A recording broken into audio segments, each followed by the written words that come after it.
My name is April Barrett, and I was 32 years old when my parents sold my apartment without my permission. 3 weeks before my sister Megan's wedding, I got a phone call that shattered everything I thought I knew about my family.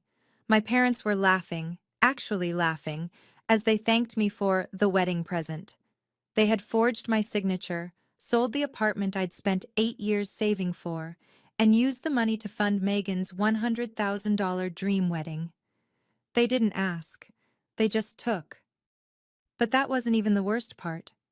The worst part was finding out my sister had been taking credit for something I'd been doing for 4 years. Before I tell you what happened next, please take a moment to like and subscribe, but only if you genuinely enjoy this story. Let me know in the comments where you're watching from and what time it is there. But to understand why this moment broke something in me, I need to take you back to the beginning. In our family, Megan was the sun. I was just expected to orbit. Growing up in the Barrett household meant understanding your place early. Megan was the baby. 4 years younger, impossibly charming, and the center of every room she entered. My parents didn't play favorites. They simply had different expectations. For Megan, the world was supposed to be soft. For me, it was supposed to build character. When we were kids, both of us wanted to learn piano. I was 10, Megan was 6. My mother signed Megan up for private lessons with Mrs. Henderson down the street, $40 a week every Saturday morning. What about me? I asked. My mother barely looked up from the checkbook. April, you're old enough to teach yourself. There are tutorials on YouTube. I remember standing in the doorway watching Megan skip out to her first lesson with a new music book clutched to her chest. I taught myself chopsticks on our old keyboard. Nobody noticed. That became the pattern. When I wanted to join the school choir, I was told we couldn't afford the uniform. 2 months later, Megan got a $200 dance costume for her recital. When I complained, just once, my father sat me down with that disappointed look I came to know so well. April, don't be selfish. Your sister is more sensitive. She needs more support. You've always been the strong one. So I learned to be strong. I learned to stop asking. I learned that every time I spoke up, I became the difficult one, the jealous one, the one who couldn't just be happy for her sister. Looking back, I realized they'd been training me my whole life for what they were about to do. The pattern didn't stop when I grew up. If anything, it got worse. When I graduated from college, summa cum laude, accounting degree, first in my family to finish university, my parents weren't there. They'd forgotten to book flights. They were too busy helping Megan move into her new apartment across town, the one they'd co-signed for because her credit wasn't good enough. "We'll celebrate when you're home for Christmas," my mother said over the phone, her voice distant, distracted. Megan really needed us this weekend. I walked across that stage alone. My roommate's parents took photos of me in my cap and gown. 8 years later, I bought my own apartment.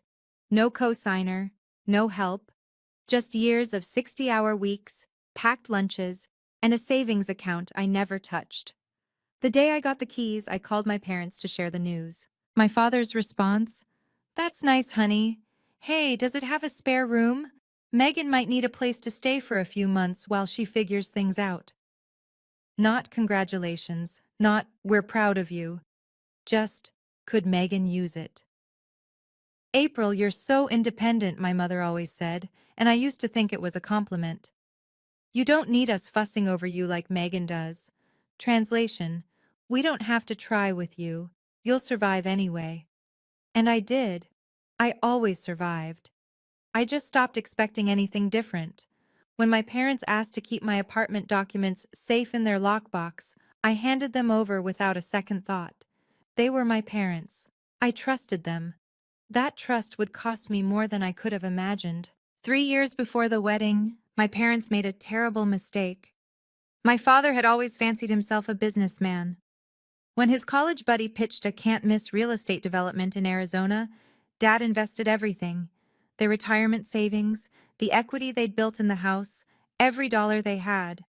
The project collapsed 6 months later. The developers vanished. My parents were left with a mortgage they couldn't pay and a foreclosure notice taped to their front door. I found out by accident. A letter from the bank arrived at my apartment. Wrong address on file. Past due. Final warning. I called the bank that afternoon and set up automatic payments from my account. $2,100 every month. I didn't tell anyone. I didn't want them to feel ashamed. I didn't want the awkward conversations, the promises to pay me back that would never materialize. I just handled it, like I always did. What I didn't know was that Megan had discovered my secret.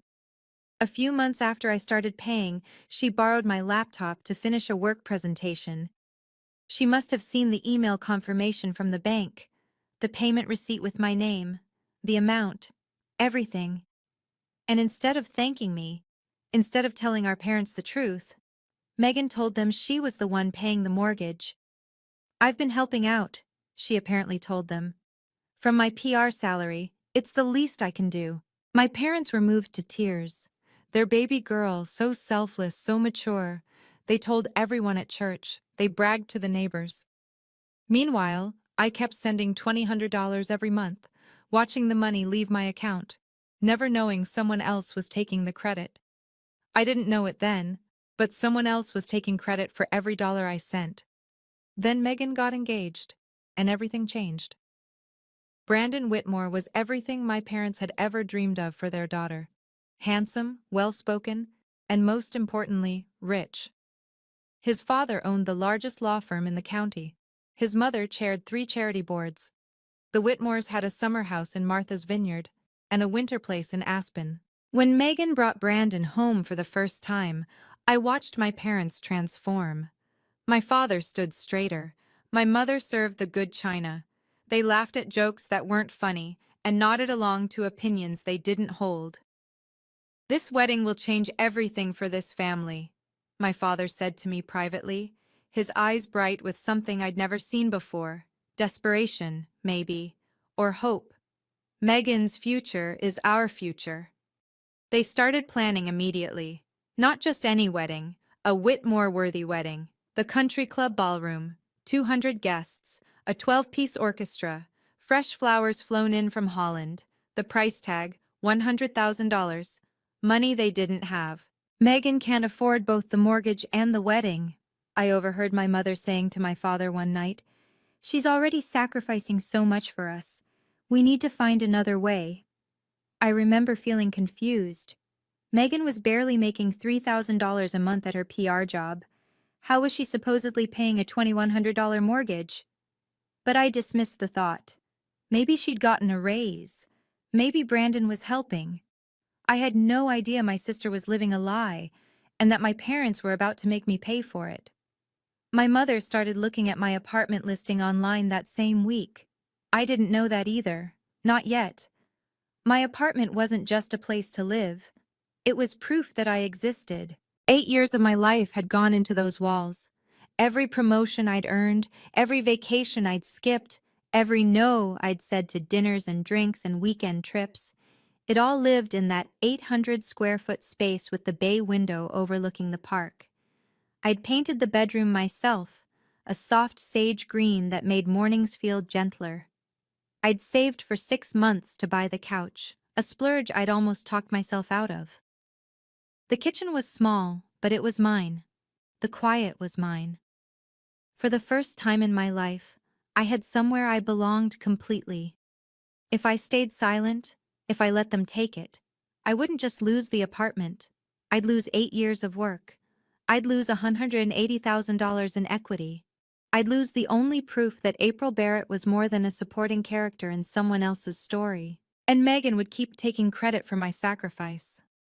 My parents would keep believing she was the good daughter. I'd keep paying their mortgage while they bragged about her generosity. Something shifted in me that night. They never asked my opinion because they didn't think I'd say no. They'd spent 32 years training me to accept, to adapt, to make room. And I had. God, I had. But this wasn't about being the bigger person anymore. This was about being a person at all. Being the quiet one doesn't mean you have to be the invisible one. That night, I made a decision. For the first time in my life, I was going to fight back, and I was going to expose everything. The call came on a Tuesday afternoon. I was at my desk, reviewing quarterly reports, when my mother's name flashed on my phone. "Honey!" She was laughing. I could hear my father in the background, chuckling along. "We just wanted to thank you for the wedding present." I set down my pen. "What present?" "Your apartment, sweetheart. We sold it. Got a great price, too. The buyer paid cash. Isn't that wonderful?" The room tilted. My hands went cold. "You... what?" "We knew you'd understand." Her voice was warm, completely oblivious. "You've always been so generous. And Megan's wedding is going to be just beautiful now. The florist alone..." "I didn't agree to this." A pause. My father's voice came through, patronizing and firm. "April, don't be dramatic. It's just an apartment. It's my apartment. We're family." My mother again, that patient tone she used when explaining something obvious to a slow child. "What's yours is ours. That's how family works. Besides, you'll find another place. You're so capable." Capable. The word they used when they meant disposable. My throat was closing. "How did you even—" "I didn't sign anything." Silence. Then my father cleared his throat. "We handled the paperwork. You'd given us the documents years ago, remember? We just facilitated things." Facilitated. They'd forged my signature. They'd committed fraud. And they were laughing about it. "The closing is next week," my mother added brightly. "We really appreciate you, honey. We always knew we could count on you." I hung up without saying goodbye. They were still laughing when the line went dead. They had no idea what they'd just done. But I was about to find out exactly how deep this went. Claire Donovan had been my best friend since our first week of college. She was also one of the sharpest real estate attorneys in the city. "They did what?" Her voice went flat when I told her. "Sold my apartment. Forged my signature. They think it's done. Give me an hour." 47 minutes later, Claire called back. "The transaction isn't finalized. They signed a purchase agreement, but the closing hasn't happened yet. The title company flagged some inconsistencies with the signature. It doesn't match your records on file." Relief flooded through me, followed immediately by rage. "So it's not legal?" "It's fraud, April. You could press charges." I sat with that for a moment. Criminal charges. Against my own parents. "There's something else I need to understand," Claire said carefully. "I've been trying to piece together your family's finances. Your mom mentioned to someone at the grocery store that Megan's been paying their mortgage for years. She was bragging about it." My blood turned to ice. "What did you say?" "She said Megan's been covering the mortgage, has been for a while now. Called her the selfless one." My hands started to shake. "That's not possible. I've been paying that mortgage for 4 years. Every statement comes from my account. Every receipt has my name." A long pause. "April, are you sure?" "I have every bank statement, every confirmation email. It's my account number, Claire. My routing number, my name." Another pause, heavier this time. "Then Megan's been lying to them. She's been taking credit for your money." The room spun. My sister hadn't just stayed silent. She'd actively claimed my sacrifice as her own, for 4 years. "I need to see everything," I said quietly. "Every record. And I need to know exactly what my sister told them." I drove to my parents' house that evening. No warning, no plan, just a need to look them in the eyes. My mother opened the door with a smile. "April, what a nice surprise. We were just talking about the seating chart." I stepped inside. My father was at the kitchen table, papers spread everywhere, wedding invoices. "Why didn't you ask me?" My voice was calm. I'd practiced calm. My mother's smile flickered. "Ask you what, honey?" "About my apartment. About selling something that belongs to me." My father waved his hand dismissively. "We've been over this, April. It's done. The wedding is in 3 weeks. Let's not make this difficult." I sat down across from him. "By the way," I said, keeping my tone conversational. How has Megan been managing to pay your mortgage all these years? On her salary. My mother's face lit up. She's been wonderful. $2,100 every month, like clockwork. Such a selfless girl. Interesting. I leaned back. And she told you this herself? Well, of course. Oh, are we talking about me? Megan appeared in the doorway, still in her work clothes. She looked at me and something flickered across her face. Recognition, maybe. Awareness. Then she smiled. That same sweet, practiced smile I'd seen my whole life.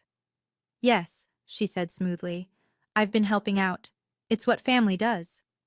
She looked right at me when she said it. She knew I knew, and she didn't care. It's my wedding, April. Megan's voice sharpened. For once, can something be about me? I stood up. My mother was saying something about gratitude, about family, about not making waves. I wasn't listening. I walked out without another word. But I wasn't done, not even close. Now, before I tell you what happened at the wedding, I want to ask you something. Have you ever had someone take credit for your hard work? Drop a yes in the comments if you know exactly how betrayed I felt in that moment. And if you're invested in this story, hit that subscribe button, because what happened next at that reception? Let's just say Megan wasn't the only one who got a surprise. But first, I had to gather my evidence. Claire spread the documents across her conference table. 4 years of bank statements, each one highlighted, annotated, organized by date. 48 payments, she said. Every single one from your account. Your name, your account number, your routing number. It's all here. I stared at the stack. $2,100 times 48 months. Over $100,000. Almost exactly what they were spending on Megan's wedding. There's no way Megan could have made these payments, Claire continued. I looked up her company. Entry-level PR coordinators there make about $3,000 a month before taxes. She'd have had to give up 70% of her income. She couldn't afford rent, let alone this. She knew the exact amount, I said quietly. She saw my email confirmation years ago. That's how she knew what to tell them. Claire nodded slowly. She found your evidence and used it to build her own lie. I picked up one of the statements. My name printed clearly across the top. April Barrett, not Megan. Me. You know what this means, right? Claire's voice was gentle but serious. When you show these at the wedding, you're not just exposing your parents, you're exposing Megan. In front of her new husband, in front of his family. I thought about Brandon Whitmore. About the Whitmore family name, built on integrity and reputation.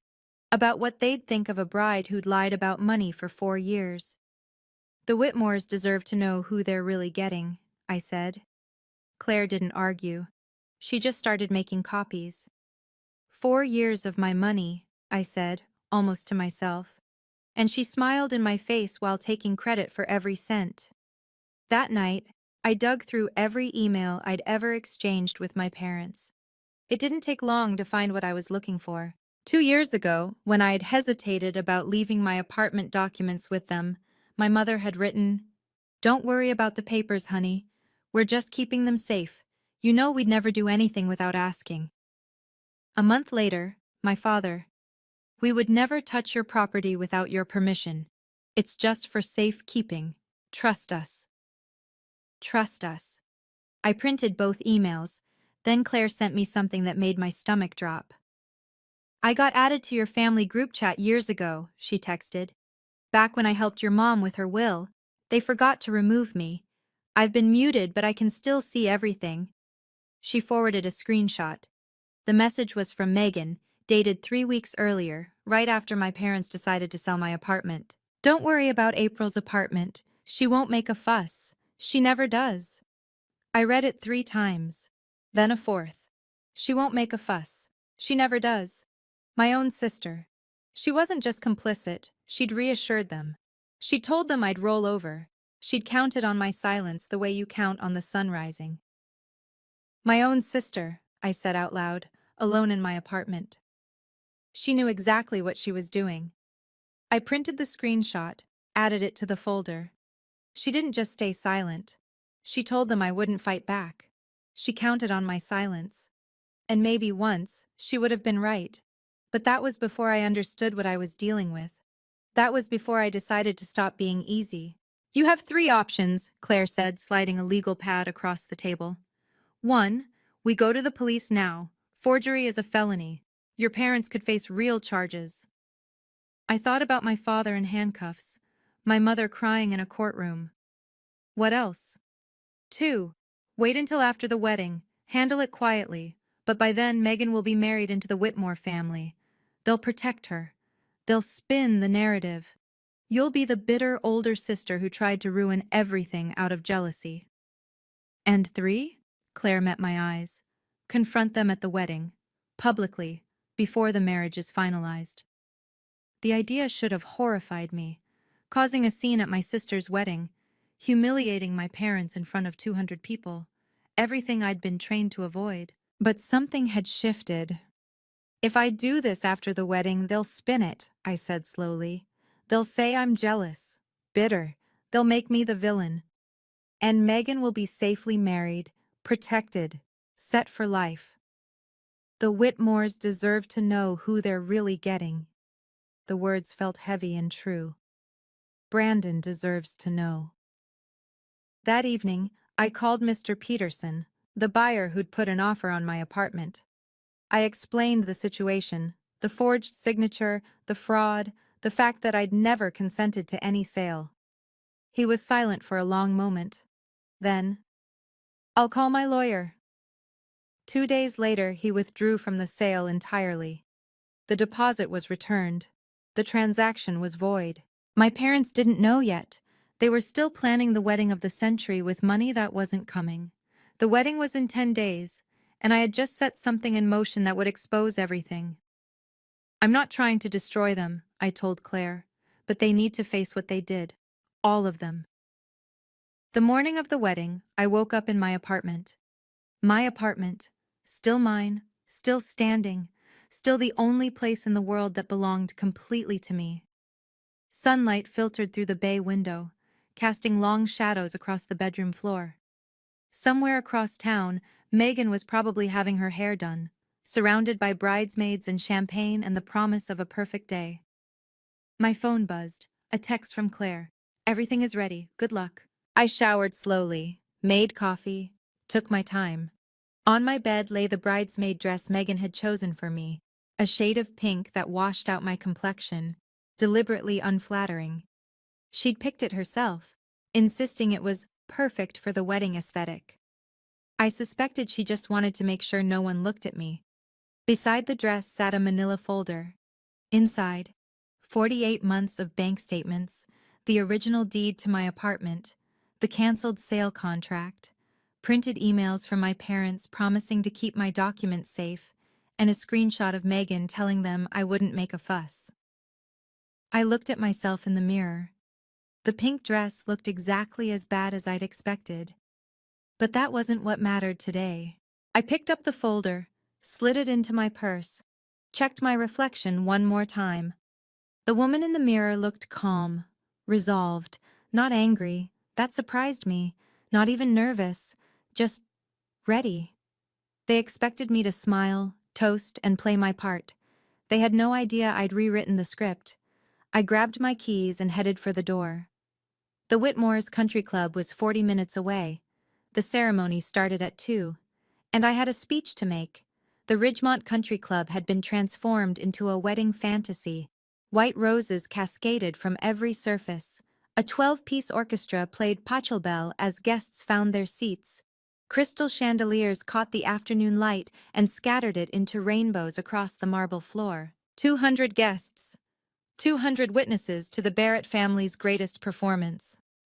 I stood near the back, watching my parents work the room. My father shook hands with the confidence of a man who hadn't committed fraud 3 weeks earlier. My mother floated from group to group, her dress new, her jewelry borrowed from someone with better taste. Both our daughters are so selfless, I heard her telling Mrs. Whitmore. We're truly blessed. Mrs. Whitmore smiled politely. Mr. Whitmore Sr., a silver-haired man with the commanding presence of someone who'd built an empire on handshakes and integrity, nodded along. Megan has been supporting us financially for years, my mother continued, her voice carrying across the crowd. She's such a devoted daughter. My hand tightened around my purse strap, the folder pressed against my hip.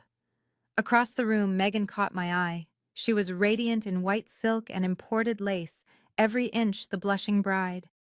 She smiled at me, that same sweet smile, practiced and perfect, and gave a little wave. No guilt, no hesitation, just the serene confidence of someone who'd never faced a consequence in her life. She expected me to wave back, to smile, to play my part. I watched my parents telling another guest that my apartment was a generous gift from our oldest, taking credit for my sacrifice. Again. The ceremony was beautiful. The vows were touching. Megan cried at all the right moments, and I waited. The reception began at 6. 200 guests settled into their seats around tables draped in white linen and adorned with centerpieces that had probably cost more than my monthly salary. I sat at the family table, the folder resting in my lap beneath the tablecloth. My parents beamed. Megan glowed. Brandon held his new wife's hand and looked at her like she was made of starlight. Then my father stood up, champagne glass in hand, and the room fell silent. "Family," he began, his voice carrying across the ballroom. "That's what today is about. Sacrifice. Coming together. Everyone doing their part." I felt my jaw tighten. "I want to take a moment to thank the people who made this day possible." He paused for effect.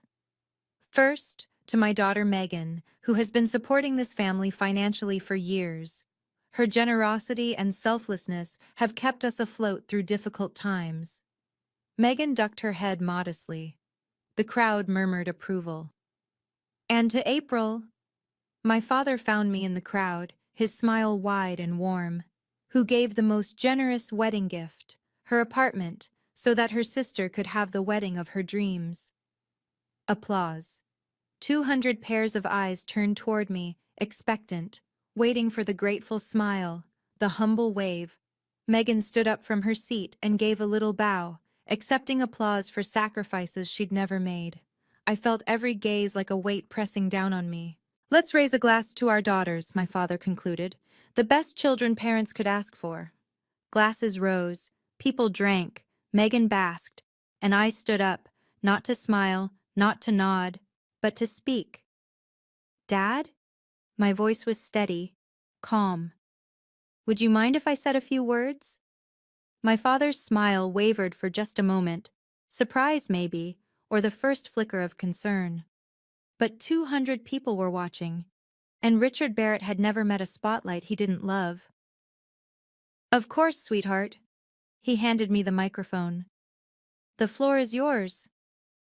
I took it. The weight of it felt right in my hand. "Thank you, Dad." I turned to face the room, letting my gaze sweep across the sea of expectant faces. "I do have something to say about those sacrifices you mentioned." Silence. Absolute silence. Even the servers stopped moving. At the family table, Megan's smile faltered. Her eyes met mine, and I watched the color drain from her face. She knew. In that moment, she knew exactly what was coming. "Since we're sharing," I continued, "I think everyone deserves to know the whole story." My mother leaned forward, her expression shifting from pride to confusion to the first edges of panic. My father's jaw tightened. Brandon Whitmore watched me with curious eyes. His father, the silver-haired patriarch, set down his champagne glass and studied me with the focused attention of a man who'd built his career on reading people. 200 guests were watching. The Whitmore family was watching. And my sister, my sweet, selfless sister who'd been taking credit for my sacrifice for 4 years, was watching too. I opened my purse and pulled out the folder. "I have documentation proving everything I'm about to say." My voice didn't waver. "So please, let me finish." The Whitmores were watching. 200 guests were watching. and my sister's face had just gone pale. Okay, this is the moment you've been waiting for. But before I tell you what I said next, I need to know, what would you do? Would you expose your sister on her wedding day, or stay quiet? Let me know in the comments. And if you haven't subscribed yet, now's the time. Because what comes next changes everything for both sisters. Now, let me tell you what I said into that microphone. My father just thanked me for giving up my apartment. I kept my voice measured, professional. I want to clarify something. The room was absolutely still. I could hear the faint hum of the air conditioning, the distant clink of ice in someone's glass. I didn't give it. I paused. Let the words land. I didn't sell it. I didn't even know about it until 3 weeks ago. Gasps rippled through the crowd. Mrs. Chen, Mrs. Smith from my parents' church group, covered her mouth. One of the Whitmore cousins leaned forward in his seat. My parents sold my apartment without my knowledge or consent. I held up the folder. They forged my signature on the sale documents. April, what are you? My father's voice was sharp, warning. I'm not done, Dad. My mother's face had gone white. She was gripping the edge of the table like it was the only thing keeping her upright. Mr. Whitmore Sr. set down his champagne glass with a quiet click. His expression had shifted from curiosity to something harder, something colder. I have the original deed here. I pulled it from the folder, held it up so the room could see. My name, April Barrett, sole owner. I bought this apartment with 8 years of savings. I never authorized any sale.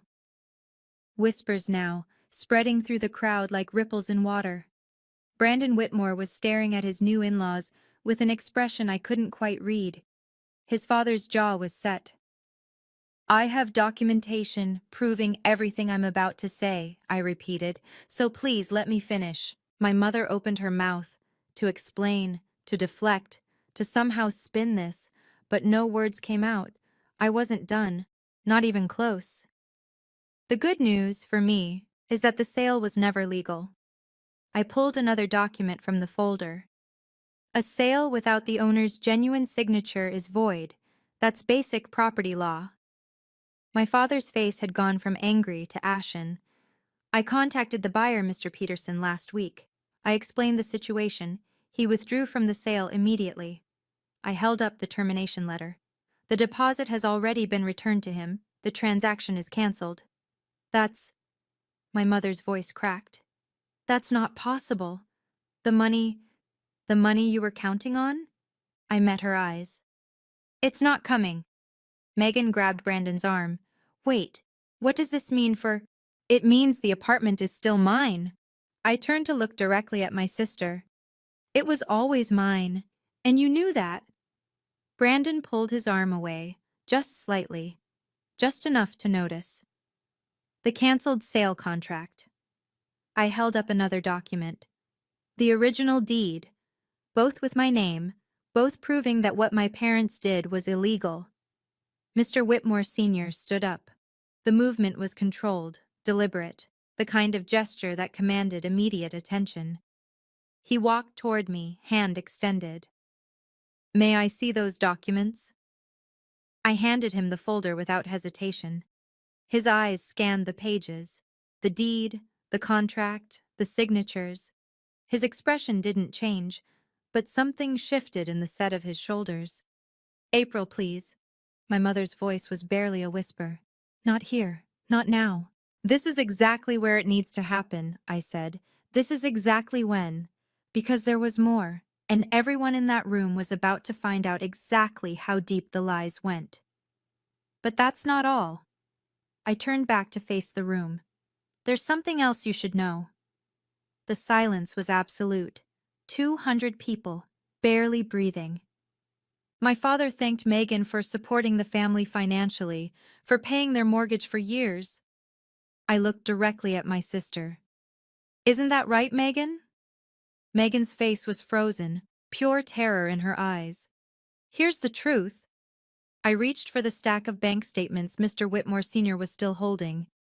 For the past 4 years, I've been paying our parents' mortgage every month $2,100.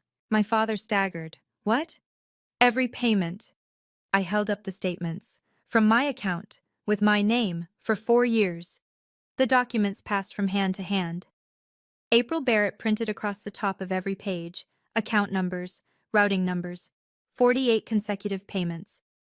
I turned to face my sister directly. You saw my email confirmation years ago, Megan. You knew it was me, and you told them it was you. Megan's voice cracked. I can explain. You took credit for $100,000 of my sacrifice. My voice was steady, calm, final. Every time Mom praised you, every time Dad thanked you, every time you smiled and said, "You're welcome," that was my money, my sacrifice, and you stole it. Brandon Whitmore stood up slowly. He was staring at his new wife like he'd never seen her before. Megan. His voice was quiet, but it carried. You lied? About all of it? She reached for him. Brandon, please. He stepped back. Mr. Whitmore Sr. looked up from the documents. His eyes found my parents, then Megan, then settled on me. I didn't tell anyone because I didn't want you to feel ashamed, I said. But Megan? She took credit for my sacrifice, for 4 years. I want to be clear. I lowered my voice slightly. I'm not doing this to hurt anyone. A few people shifted in their seats. Someone coughed. I'm doing this because the truth matters, and I'm tired of being the one who stays silent. I set down the microphone for a moment, gathering myself. The room was holding its breath. As of today, I'm no longer paying your mortgage. My father's face crumpled. April, you can't. We'll lose the house. You tried to take my house. I picked the microphone back up. And Megan took credit for keeping yours. I looked at my sister. She was crying now, mascara streaking down her cheeks, but I felt nothing. Not anger, not satisfaction, just a vast, empty clarity. Maybe now you can actually start paying it, Megan, since everyone already thinks you do. Then I turned to my parents. And despite everything, what I felt in that moment wasn't rage. It was sadness. I loved you enough to save your home in secret. 4 years, over $100,000. I never asked for thanks. I never even told you. My voice cracked, just slightly. Neither of you loved me enough to ask before taking mine. I set down the microphone. The click of it against the table echoed through the silent ballroom. I picked up my purse, lighter now, without the folder, and turned to leave.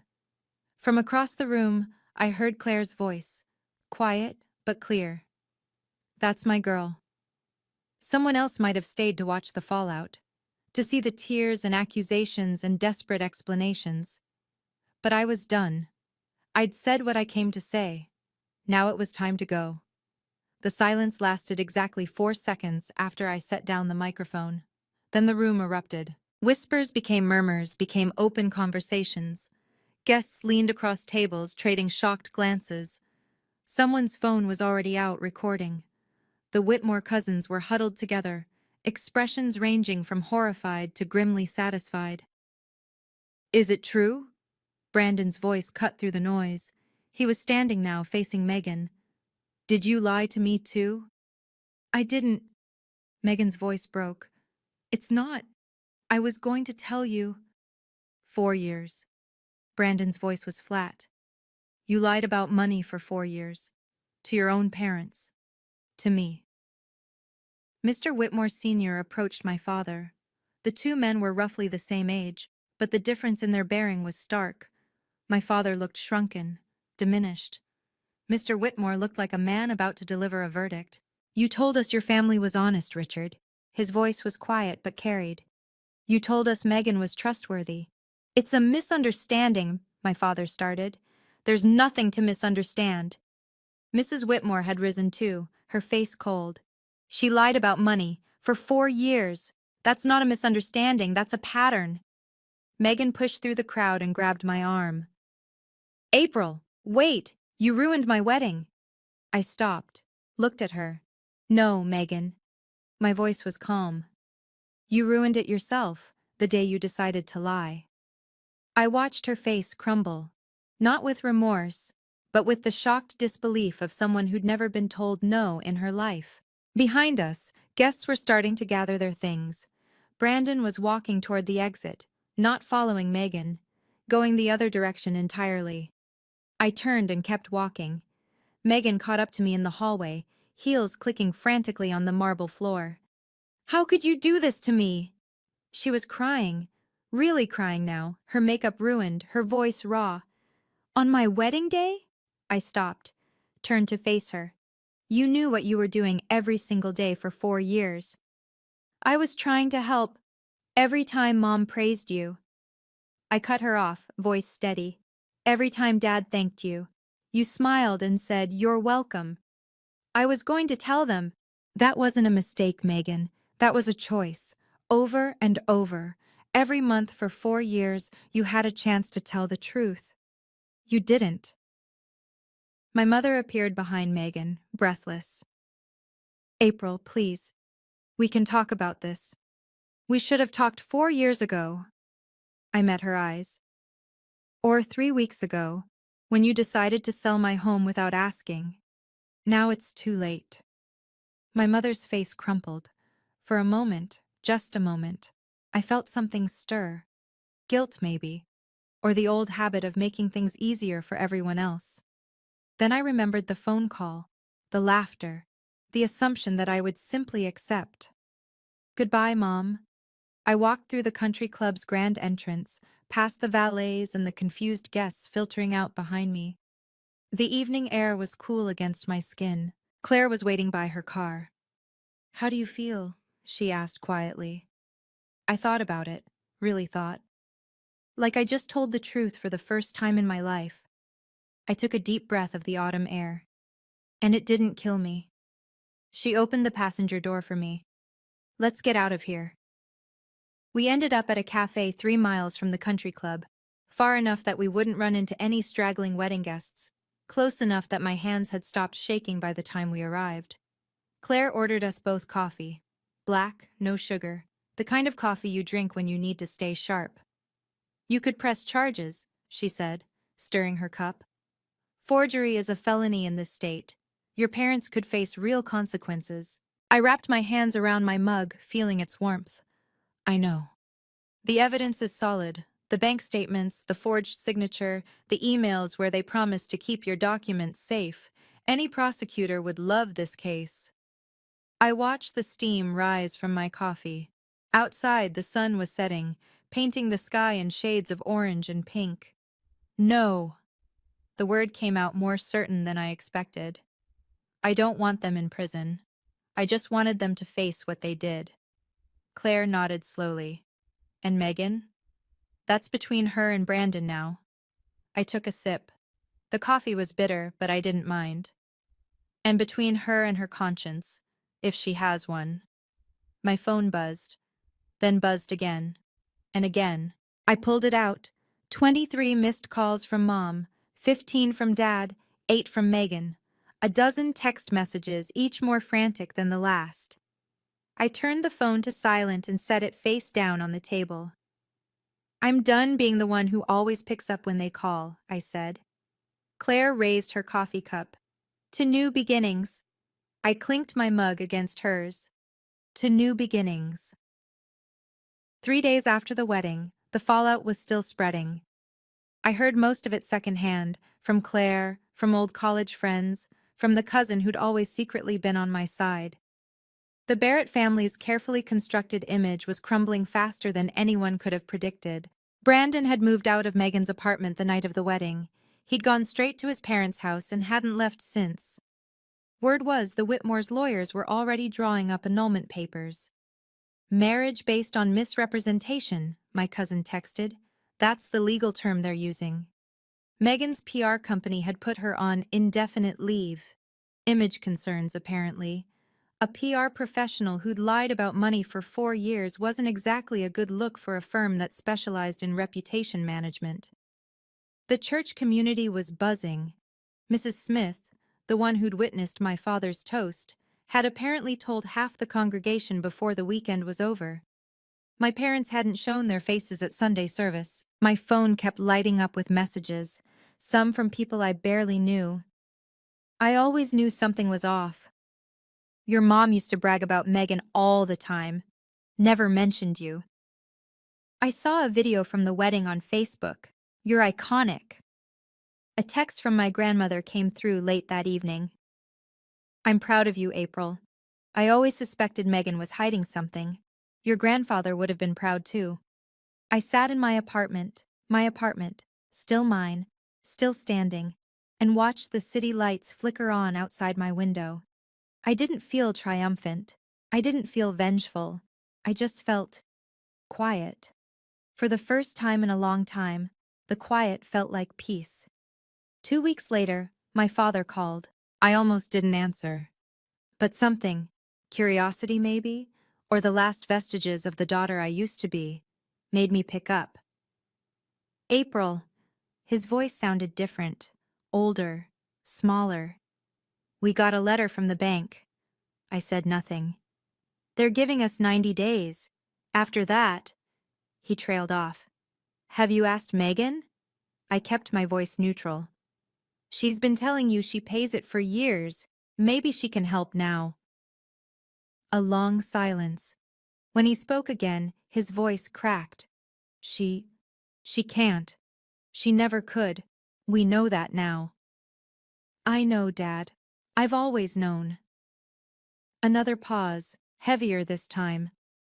Why didn't you tell us it was you? The question hung in the air. I'd asked myself the same thing those first few months. Why hadn't I demanded credit? Why had I let them believe their golden child was saving them? Would it have mattered? I asked finally. Would you have treated me any differently? Or would Megan still have been your favorite? He had no answer. We both knew the truth. I'm not paying any more, Dad. I can't save you from this. April, please. You need to figure this out as a family. I took a breath. But I'm not part of that family anymore. Not the way I was before. I hung up before he could respond. The call log showed 17 missed calls from my mother, 4 more from Megan. I didn't return any of them. For 32 years, I'd been the one who answered, the one who showed up, the one who fixed things. Someone else's turn now. 2 months later, the house sold. My cousin sent me the listing when it went up, $285,000, price to move. It sold in 11 days, barely enough to cover the outstanding mortgage and the bank fees. My parents walked away with almost nothing. They moved into a 2-bedroom apartment across town. The same complex where Megan was now living, I heard later. The annulment had been finalized. Brandon Whitmore was already dating someone else, a lawyer from his father's firm, according to the church gossip network. For the first time in her life, Megan was actually contributing. No more pretending, no more taking credit for someone else's sacrifice. Just a $3,000 monthly salary and real bills to pay. I didn't reach out. I didn't gloat. I just lived my life. Then, one evening, a letter arrived. No return address, but I recognized my mother's handwriting. I almost threw it away, but something made me open it. Dear April, I'm sorry. For everything. For not seeing you. For always putting Megan first. For believing her without question when we should have known better.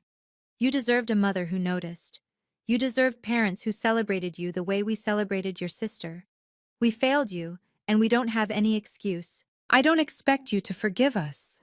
But I wanted you to know. I see it now. I see what we did. I see what you gave us all those years, and how we never once said thank you. Your father is too proud to write this, but I'm not. You deserved better. Mom.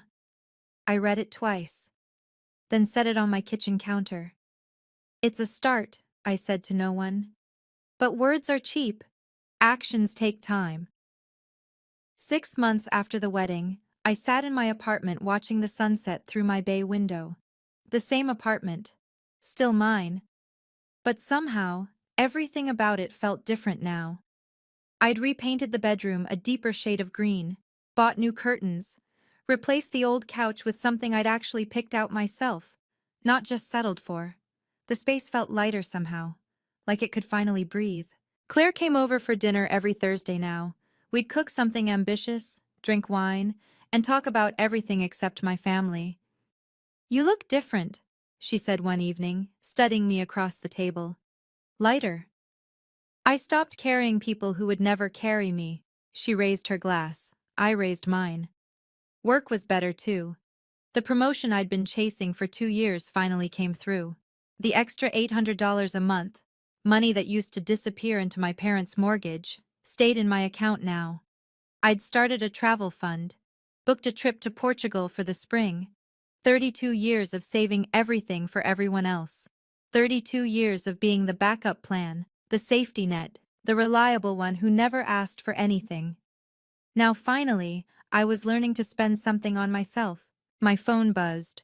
A text from a number I hadn't blocked. "Megan, I'm sorry for everything. Can we talk?" I stared at it for a long moment. A year ago, 6 months ago even, I would have answered immediately, would have smoothed things over, made peace. But I wasn't that person anymore. I set the phone down, took another sip of wine, watched the last rays of sunlight fade from the sky. Maybe someday, but not today. You might be wondering if I'll ever forgive them. Honestly, I don't know yet. What I do know is that forgiveness isn't the same as letting people walk over you. It's not about pretending something didn't happen. It's not about making yourself small again so everyone else can feel comfortable. Being the quiet one, the peacekeeper, the one who always gives, that's not a virtue if it comes at the cost of your self-respect. I learned that the hard way, over 32 years of being taken for granted. I used to think my silence made me the bigger person. Turns out, it just made me invisible. I spent 32 years being easy. Easy to ignore, easy to take from, easy to overlook, easy to lie to. I'm done being easy. My phone buzzed again. Megan's text still glowing on the screen. "I'm sorry for everything. Can we talk?" I picked it up, read the message one more time. Then I typed back. "Actions, not words. Show me you've changed, then we'll talk." I hit send. Maybe she would. Maybe she wouldn't. Maybe my parents would find their way back to me someday, with more than just letters and apologies. Maybe they wouldn't. But that wasn't really the point anymore. The point was that I'd finally stopped waiting for them to see me. I'd stopped needing their approval to know my own worth. Family isn't about blood, it's about respect. And respect goes both ways, or it goes nowhere. I looked around my apartment, still mine, always mine, and smiled. For the first time in my life, I didn't need anyone's permission to be enough. I already was. And that's my story. If you've ever been the quiet one who someone took credit for, the one who gave and gave while others stole the spotlight, I see you. Drop a comment. What's your boundary now? What line won't you let anyone cross? If this story hit home, subscribe and check out another story in the description. Thank you for being here with me.